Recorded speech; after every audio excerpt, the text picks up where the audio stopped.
Hello बच्चों, कैसे हैं आप लोग। कक्षा 11 भौतिक विज्ञान की आज की क्लास में हम लोग विमीय विश्लेषण के अनुप्रयोग में एक और उपयोग है उसके बारे में पढ़ेंगे कि अगर हमारे पास कुछ भौतिक राशियां दी हुई हों तो उनके बीच हम संबंध स्थापित करेंगे। इसके पहले हम लोगों ने और भी कुछ काम जो किए थे, जैसे विमीय सूत्र ज्ञात किया था अज्ञात राशि का। हम लोगों ने देखा था कि अगर विमीय सूत्र पता हो तो मात्रक निकाल सकते हैं। उसी प्रकार से अगर मात्रकों की पद्धति आप बदलते हो तो नई पद्धति में राशि का आंकिक मान कितना होगा उसकी गणना कर सकते हैं। और एक उपयोग और था विमीय विश्लेषण का कि कोई समीकरण दिया हो तो उसकी विमीय सत्यता की जांच करते हैं। आज का ये अंतिम अनुप्रयोग फिलहाल या उपयोग विमीय विश्लेषण का कि हम किसी एक भौतिक राशि के बारे में अगर ये पता हो कि वो और किन किन भौतिक राशियों पर निर्भर करती है, तो उन निर्भर करने वाली भौतिक राशियों के पदों में उस भौतिक राशि का जिसके बारे में हम जानना चाहते हैं संबंध स्थापित कर सकते हैं, यानी सूत्र की रचना कर सकते हैं। यहाँ भी विमीय संतुलन का ही उपयोग करेंगे। हम लोग क्या करेंगे, यहाँ पहले तो जो भौतिक राशि है वह किन किन भौतिक राशियों पर निर्भर करती है मान लेते हैं। गुणा के रूप में ए बी सी करके उनकी कुछ घातें मान लेते हैं कि माना यह राशि इस राशि के अनुक्रमानुपाती है, इस राशि की इस घात के अनुक्रमानुपाती है। बाद में एक काल्पनिक समीकरण की रचना करते हैं और बाएं पक्ष और दाहिने पक्ष दोनों के विमीय सूत्रों की तुलना करते हैं। और जैसे पिछला विमीय संतुलन में किए थे कि अगर दाहिने पक्ष की विमा बाएं पक्ष की विमा के बराबर है तो समीकरण सत्य है। यहाँ हम लोग उसका उल्टा मान के चलेंगे कि अगर समीकरण सत्य है तो दोनों पक्षों की विमाएं बराबर कर देंगे और वहाँ से हमें जो अज्ञात राशियाँ हैं, अज्ञात विमाएं हैं, राशि की जो घातें हैं वो मिल जाएंगी। इस प्रकार से हम लोग सूत्र स्थापित कर लेंगे। अभी ऐसे में नहीं समझ में आ रहा होगा, तो हम लोग जब सवाल हल करते हैं तो देखते हैं। अभी बस केवल इतना कि हमारा अनुप्रयोग ये है कि विभिन्न भौतिक राशियों के मध्य संबंध या सूत्र की स्थापना करने में हम विमीय विश्लेषण का उपयोग करेंगे। और इसमें क्या है, यदि हमें किसी भौतिक राशि के बारे में यह पता हो कि वह किन किन भौतिक राशियों पर निर्भर करती है, तो हम विमीय संतुलन की विधि द्वारा उन भौतिक राशियों के मध्य संबंध स्थापित कर सकते हैं। अब प्रश्न इसमें देखते हैं तो थोड़ा सा आसानी से समझ में आ जाएगा कि कैसे हम एक काल्पनिक संबंध की रचना करते हैं और कैसे बाद में हम विमीय सूत्र के संतुलन द्वारा या विमाओं के संतुलन के द्वारा उनकी निर्भरता प्राप्त करते हैं। तो देखते हैं। अब विमीय विधि से सूत्र की स्थापना करने में हम लोग एक प्रश्न पर आते हैं। जैसे एक प्रश्न है, किसी माध्यम में ध्वनि की चाल स्मॉल v, माध्यम की प्रत्यास्था कैपिटल E तथा माध्यम के घनत्व स्मॉल d पर निर्भर करती है। विमीय विधि से माध्यम में ध्वनि की चाल के लिए सूत्र स्थापित कीजिए। यूपी बोर्ड परीक्षा में कई साल आया है, जैसे 2000 में आया था, 2013 में आया था, 2016 में आया था। मालूम क्या क्या है, ये पता है कि ध्वनि की चाल प्रत्यास्था यानी प्रत्यास्था गुणांक कैपिटल E और माध्यम के घनत्व स्मॉल d पर निर्भर करती है। और हमें सूत्र स्थापित करना है v, e और d के बीच में। हम लोग क्या करेंगे, अभी प्रश्न में हमको मालूम है कि ये जो वेग है ये e और d का फलन है। प्रतीक रूप में हम लोग ऐसे लिखते हैं कि e और d पर निर्भर करता है v का मान। अब मान लेते हैं, अब घात तो हमें पता नहीं है कि क्या रही होंगी, तो मान लेते हैं कि v का मान e की पावर a के अनुक्रमानुपाती है और v का मान d की पावर b के अनुक्रमानुपाती है। तो बाद में इन दोनों को मिलाकर जब इकट्ठा करेंगे तो e की पावर a और d की पावर b के गुणनफल के अनुक्रमानुपाती होगा वेग का मान। हम अनुक्रमानुपाती चिन्ह अगर हटाना चाहें तो एक नियतांक आएगा, पर वो विमाहीन नियतांक होगा। विमाहीन अनुक्रमानुपाती नियतांक मान लो कैपिटल K लाते हैं तो v बराबर, अब ये चिन्ह हट जाएगा, K आ जाएगा, K e की पावर a d की पावर b। यहाँ पर K विमाहीन अनुक्रमानुपाती नियतांक है। फिर क्या करेंगे, अब इस समीकरण 1 में जो जो भौतिक राशियां आई हैं पहले सबका एक बार विमीय सूत्र ढूंढने की कोशिश करते हैं, बाद में फिर विमीय संतुलन से देखेंगे तुलना करके। तो यहाँ पर v क्या है, वेग है। ध्वनि की चाल का मतलब चाल का विमीय सूत्र lt-1, तीनों m-l-t में लिखना चाहो तो m0 l1 t-1।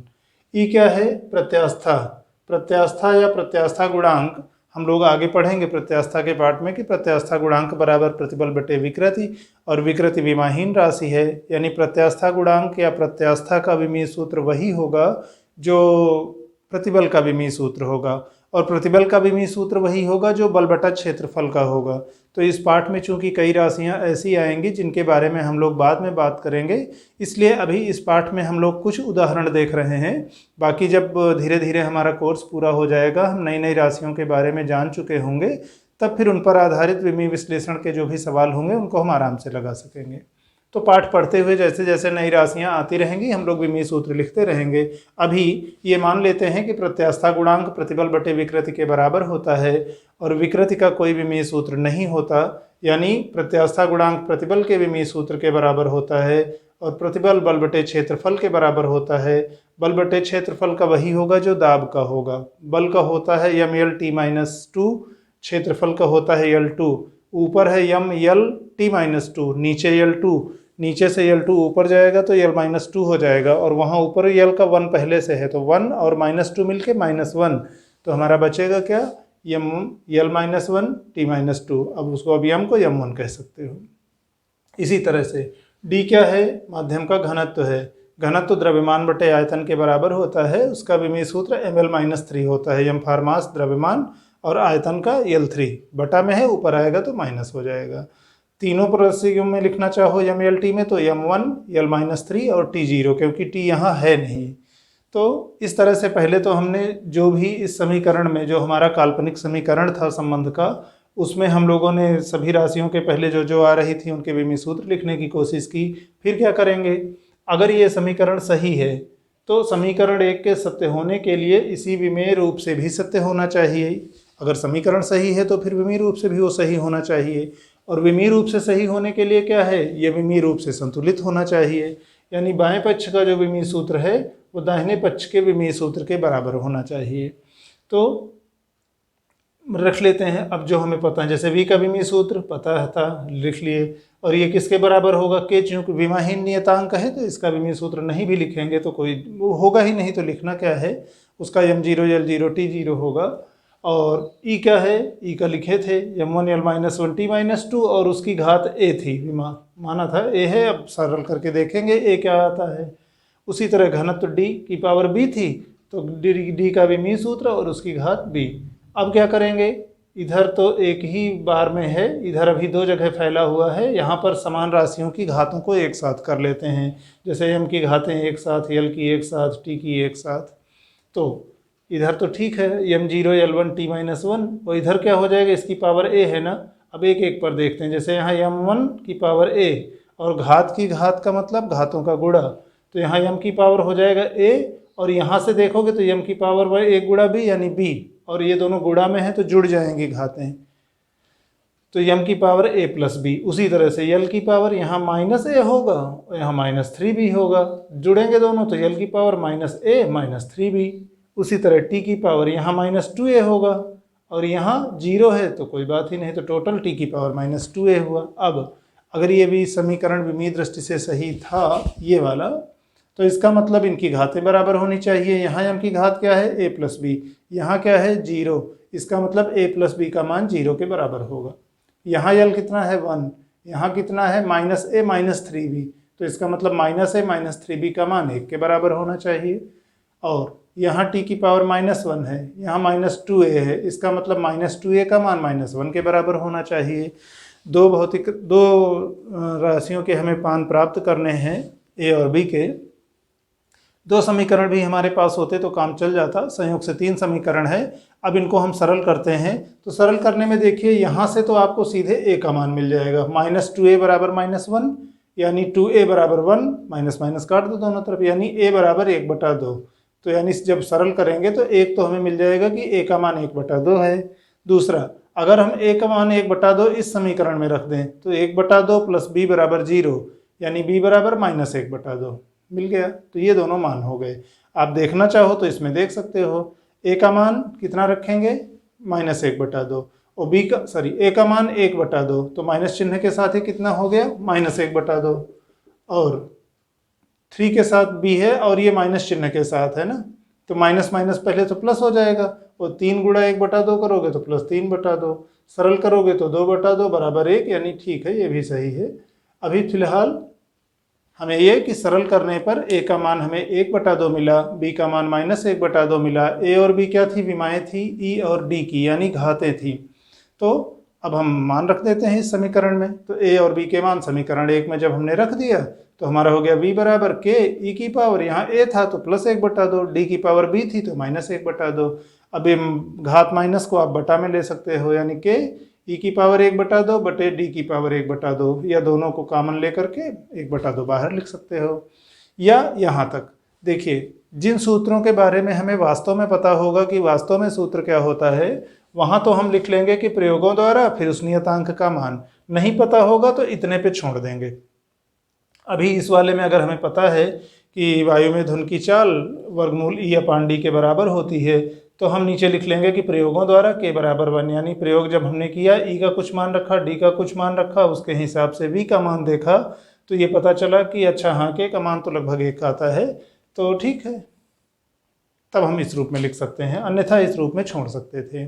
तो कुल मिला के हमने इसमें किया क्या था? कौन सी भौतिक राशि है, किन किन राशियों पर निर्भर कर रही है, जिन राशियों पर निर्भर कर रही है उनकी विमाएँ कुछ मान ली, और बाद में उन राशियों को एक तरफ इकट्ठा कर लिया जिन पर निर्भर करती है, और जिस राशि के बारे में हम जानना चाह रहे हैं कि वह राशि बाकी और से किस तरह से संबंधित होगी, उसको एक पक्ष में रखे, निर्भर वाली राशियां एक पक्ष में रखे, विमीय सूत्र लिखे, तुलना किए, विमाओं के मान प्राप्त किए, और इस तरह से विमीय समीकरण मिलेगा। एक सवाल और देखते हैं इसमें।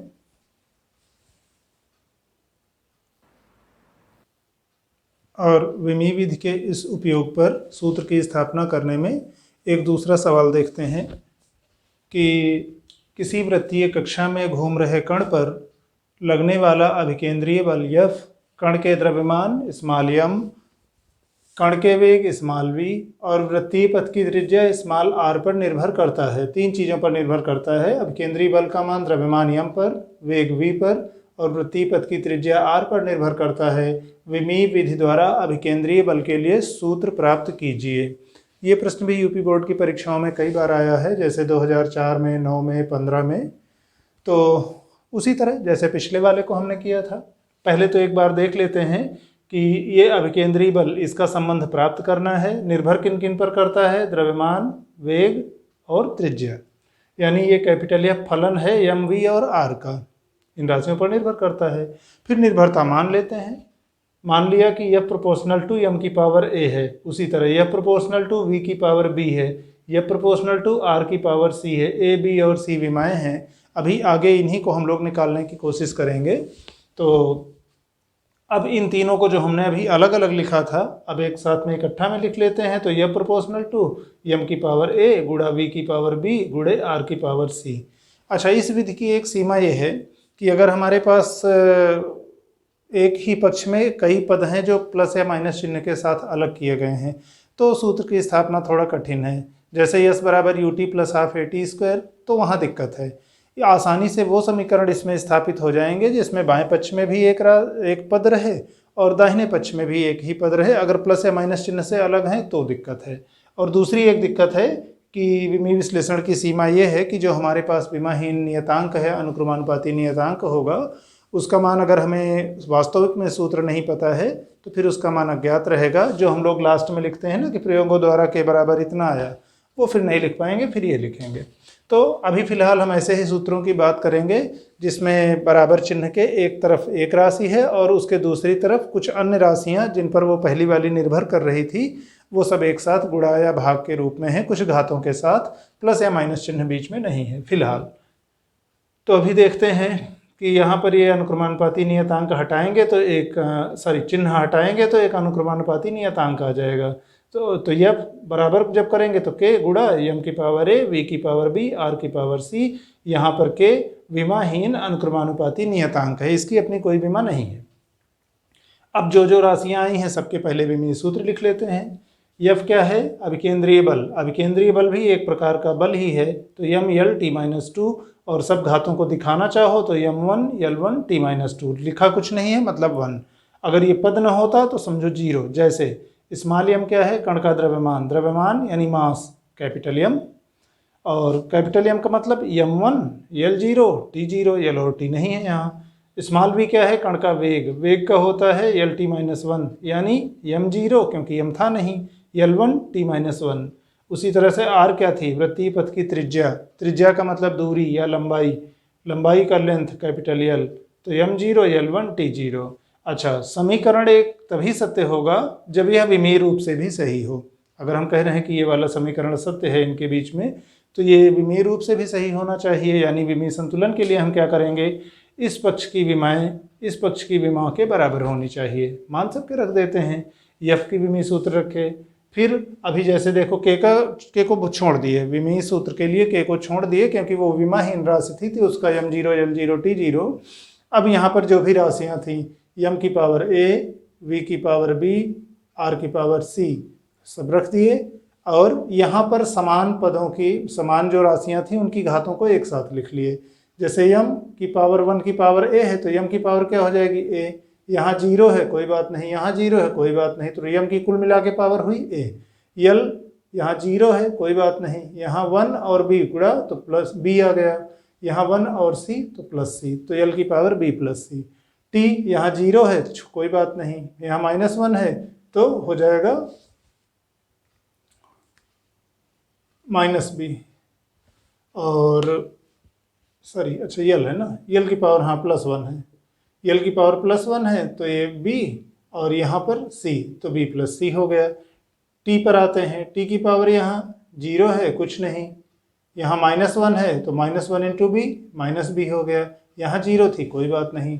तो इन तीनों को जो ये गुणा में थे घात की घातों का, क्योंकि अंदर तो ये विमीय सूत्र में विमाएं घात के रूप में लिखी थी, फिर उसकी कुछ घात हमने मानी थी, तो अंदर जो विमीय सूत्र की विमाएं हैं उनका और उस राशि की घात से गुणा करते हुए और एक ही राशि को सबकी विमाओं को एक साथ लिखते हुए हम यहाँ तक पहुँचेंगे कि m की पर। अब इस रूप में जब पहुँच गए तो अब ये समीकरण अगर सही है तो इसका मतलब इनके समान राशियों के विमाएं समान होनी चाहिए।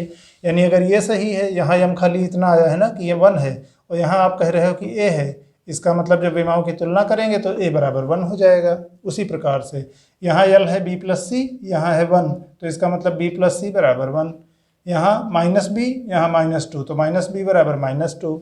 जब आप सरल करोगे तो कुछ मान, ये मान तो सीधे सीधे लिखा ही है तो a बराबर 1 हो गया। यहाँ से आप देख सकते हो कि माइनस से माइनस कट जाएंगे तो b बराबर 2 हो जाएगा। और c का मान हम यहाँ से निकाल सकते हैं, जब b का मान आपका 2 है तो 2 + c बराबर 1, यानी c बराबर 1 - 2 यानी -1। आप दिखा सकते थे, हम बोर्ड पे थोड़ा कम जगह थी, ये था कि एक ही डिस्प्ले में आपको दिखता रहे तो इसलिए हमने इसको ऐसे ही गणना कर लिया था। बाकी आप दिखा सकते थे कि यहाँ से b बराबर 2 आया, फिर b बराबर 2 आपने यहाँ रखा तो 2 + c बराबर 1 यानी c बराबर 1 - 2 बराबर -1, वो आप लिख सकते थे। फिलहाल सरल करने पे इतना आया a b c के मान। अब ये मान हम समीकरण 1 में रख देंगे जो यहाँ ये था, तो क्या हो जाएगा? f बराबर k, m की पावर a, v की पावर b और r की पावर c। ठीक, r की पावर -1 का मतलब बटा r, तो ये हमारा हुआ k m v² बटा r। फिर प्रयोगों द्वारा हम लोगों ने ये देखा कि m v और r के कुछ मानों के लिए f का मान जिस तरह से आ रहा है, वहाँ से हमें पता चला कि अनुक्रमानुपाती नियतांक का मान 1 होता है, तो तब हम कह लेंगे कि f बराबर mv² बटे r।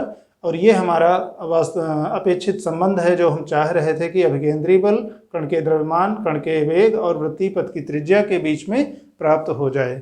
तो अभी इस पाठ में इतना ही, हम लोग इस पाठ को इसके बाद समाप्त करते हैं। ये यूनिट मापन और त्रुटि भी इसके बाद से समाप्त समझी जाए। फिर बाद में एक बार जब कोर्स पूरा कर लेंगे हम लोग तो और प्रश्नों का अभ्यास करते हुए हम लोग सप्लीमेंट्री क्लासेज इसमें लेंगे।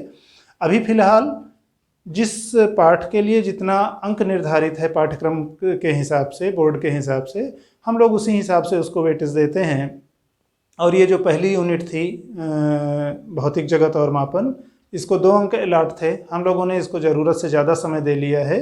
तो अनावश्यक किसी एक टॉपिक पर बहुत ज़्यादा रुकने का मतलब ये होगा कि हम फिर बाकी अन्य टॉपिकों के साथ, बाकी अन्य विषय वस्तु के साथ अन्याय करेंगे, क्योंकि समय की हमारे पास सीमा है। अगर हमें पता है कि ठीक है इतने दिन बाद हमारी परीक्षाएं होने वाली हैं और कुल हमारा इतना पाठ्यक्रम है, तो कुल पाठ्यक्रम को हम इस प्रकार से विभाजित कर लें कि हम अगर इसी गति से चलते रहें तो हमारा पाठ्यक्रम समय से पूरा हो जाए और रिवीजन के लिए भी समय मिल जाए तो ठीक है। इसके बाकी प्रश्नों का अभ्यास या बाकी और स्तरीय कठिन प्रश्नों का अभ्यास हम लोग इसी तरह से जब पूरा कोर्स पूरा कर लेंगे। अभी शुरुआत में हम सरल प्रश्नों का अभ्यास करते चलेंगे, बाद में जब पाठ्यक्रम पूरा हो जाएगा तो फिर दोबारा एक तो क्विक रिवीजन पर हम लोग आएंगे, तेज़ी के साथ रिवाइज करेंगे, और दूसरा ये कि जो कठिन प्रश्न, जो थोड़ा सा बड़े प्रश्न थे, टेक्निकल थे, जिनमें कुछ आपको एप्लीकेशन अनुप्रयोगात्मक प्रश्न हैं, उन पर हम लोग बाद में आएंगे। तो अभी आज के लिए इतना ही, और पहली यूनिट इसके बाद से समाप्त। कल से फिर हम लोग आते हैं अगली यूनिट पर। धन्यवाद।